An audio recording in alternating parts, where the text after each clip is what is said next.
తెలంగాణలోని నాగర్ కర్నూలు జిల్లా తూడుకుర్తి గ్రామంలో అర్ధరాత్రి సింహాలు హల్చల్ చేశాయి. సింహాలు రోడ్డు మీద తిరుగుతున్న ఆ వీడియో సోషల్ మీడియాలో వైరల్ అవుతోంది. దీంతో స్థానికులు భయాందోళనకు గురవుతున్నారు.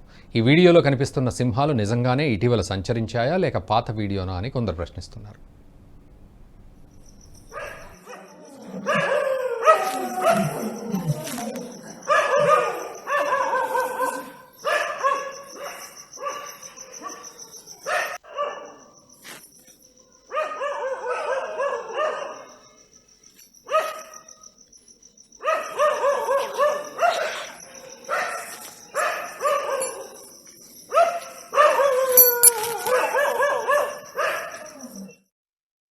ఈ వీడియో మీకు నచ్చినట్టయితే లైక్ చేయండి, 10 మందికి షేర్ చేయండి. అలాగే కామెంట్ల రూపంలో మీ అభిప్రాయాలను మాతో పంచుకోండి. Nationalist hub group of channels ను సబ్స్క్రైబ్ చేసుకుని తెలుగునాట జాతీయవాద జర్నలిజాన్ని ప్రోత్సహించండి. ఈ వీడియో కింద ఉన్న బెల్ ఐకాన్ పై క్లిక్ చేయడం మర్చిపోవద్దు.